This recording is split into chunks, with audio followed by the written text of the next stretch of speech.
Hi, this is Scott Canoda with Bauer & Fine Business Technologies. Today we'll be talking about the EcoSys M2540 DW.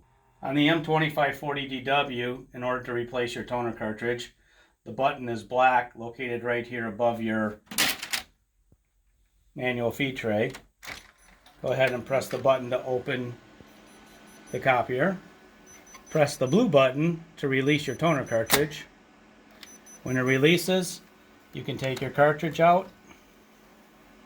With your new cartridge, you would shake it up, take it out of the box. On this side, it's very important to get the slot lined up. Once you get your slot lined up, the right-hand side will push in. And go ahead and rotate your toner cartridge to the back until it clicks. The arrows will line up.